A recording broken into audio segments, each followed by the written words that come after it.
Welcome back to the Red Dice Diaries. I'm John, and today I'm going to be talking about a supplement that I got from Realm Fables recently on Kickstarter.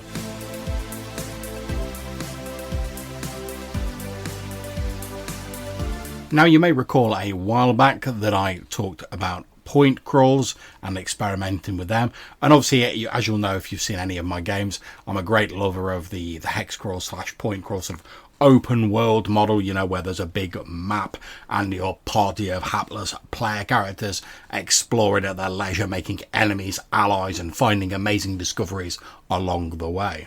And like most GMs, I'm a pretty big fan of world building, although I try and sort of squash down those instincts a little bit and focus more on the stuff that's going to be immediately important to running a game. Since any GM who's been GMing for a while will tell you, probably the slightly sad expression on their face and a little bit of a shake of the head, that however excited and interested you are in your campaign world, the players are never going to be as excited and as invested as you are in your own campaign world. And that's the way it should be, because they want to focus on the here and now of the stuff that's currently going on in the game, and obviously they're focusing that through the lens of the player character that they're representing and the party of heroes that they are allied with. So they want to focus on the adventures and the stuff that's going on at the moment, and as I say, that's probably the way it should be,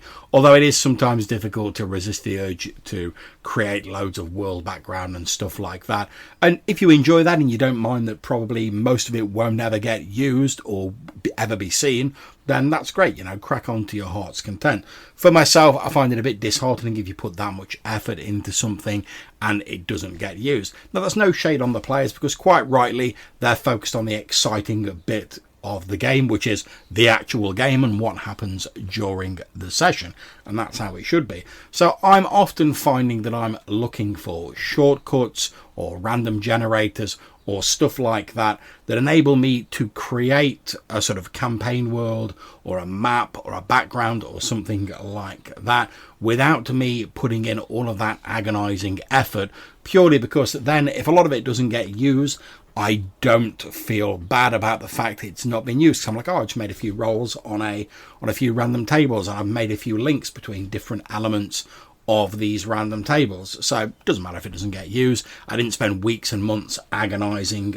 over it, but also I've still got the general details of the world filled in. So if unexpectedly the players suddenly go, oh, we're going to go to the World Spine Mountains in the west because we've heard about orcs being in the mountains and we want to see what's going on with that, it means I've got a little bit of detail there and I can flesh out the rest of it as need be without going to loads of effort beforehand that's potentially going to get wasted. And this is where some of the tools that are in the Realm Fables Kickstarter can really come in handy. At the level I backed, I got World Generator Volume 1 and 2 in hardback and a load of other stuff in digital format. And also as a stretch goal, I got the Sandbox Creator printed booklet. Now, the Realm Fables World Generator books are effectively big lists of tables, different ideas for how you can create a world and do it very quickly and very simply, but still have something that stands up to sessions of play. And I'll probably talk about those in more depth in a future episode. But for this one, I'm going to focus on this lovely little sort of digest size book, which is the Sandbox Creator.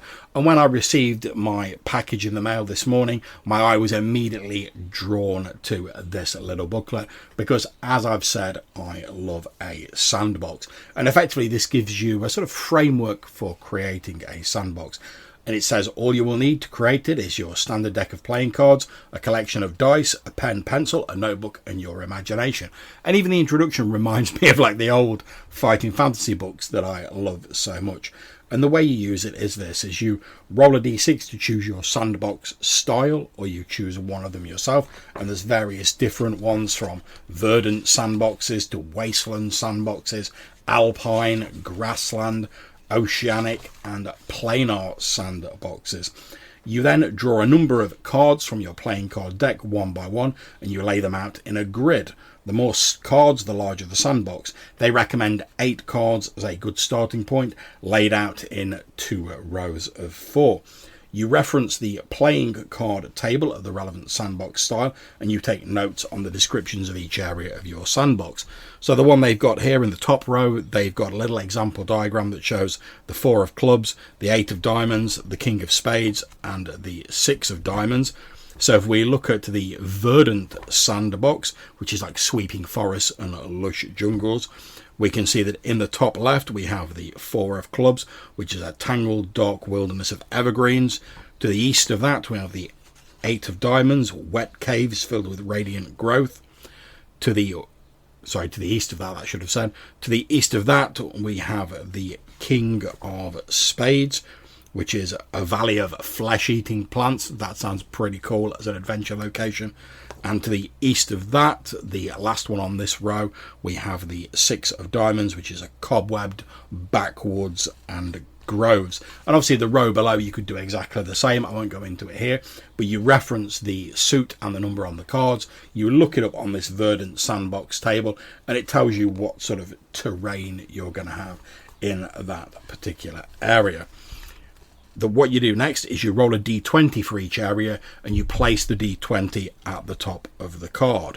You can then turn to one of the d20 location tables in here, and these are sort of split by the different suits on the cards. So if I was looking at our 4 of clubs, I would roll a d20. So let's say I get a 16. I would look on the clubs table and see 16 is standing stones. So I know in the top leftmost card on here for our verdant sandbox, we have tangled dark wilderness of evergreens sparsely scattered with standing stones. You then roll a number of d6s and you place them beside your d20s to determine the hostility level at that location. Obviously, the bigger the number, the more hostile people are likely to be. And that ranges from, it's a d6, so it ranges from 1, peaceful friendly, up to hostile, attack on sight on a 6. You then roll a d12 for each card to determine the main inhabitant type for each area of your sandbox. And this has a generic list of random sort of races from humans, elves, dwarves, gnomes, drow and fae, to undead, orcs, demons, birdfolk, giants and multicultural.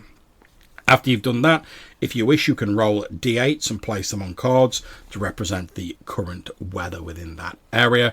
And we've got a series of d8 weather tables, each related to a specific type of terrain. And then we get a little tip here saying you don't have to roll on every table for every card. You may even want to roll more than 1 d20 in order to add more prominent locations to a specific area of your sandbox. There's a little bit of a guideline for using this for solo play. There's a little bit of advice on game pieces, saying use meeples, miniatures or tokens. You can also use coins or chess pieces. And I don't know why, but for some reason the idea of using chess pieces on something like this really tickles my fancy, so I might have to look at that. Maybe it's all of the chess playing my younger brother did when he was young. He was quite good at it. I was rubbish at it. But the pieces still hold a certain fascination.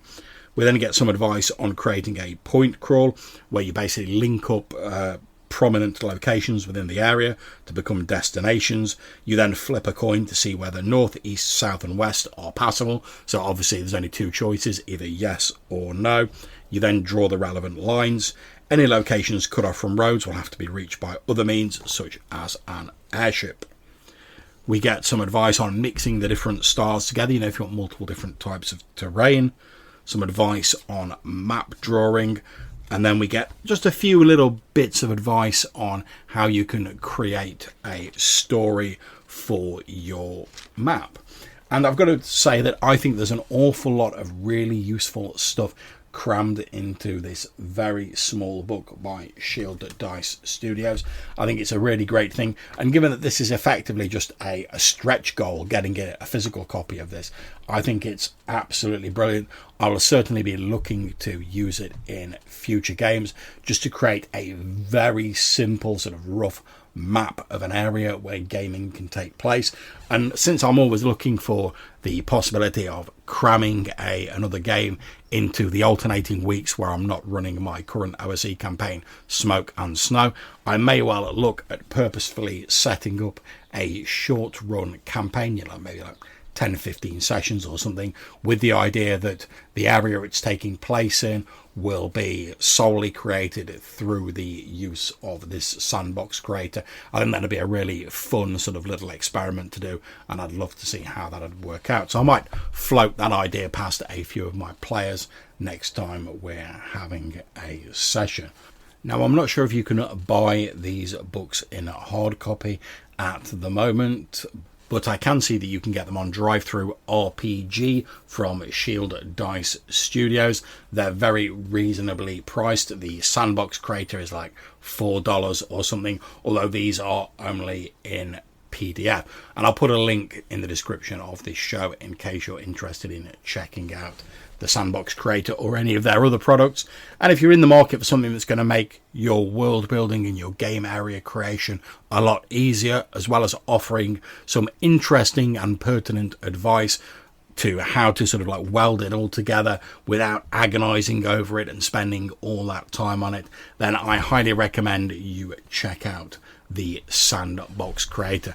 I've had great fun reading through it since my hard copy arrived this morning, and like I say, it's really made me want to use it in a future campaign. So you can't get much more of an endorsement than that. You know that if someone's enthusiastic enough to pick up a book and then they immediately like, I want to run this, then it's obviously spoke to them. So I'd love to hear your thoughts as well on what you think about these creator tools and these random tools for creating settings.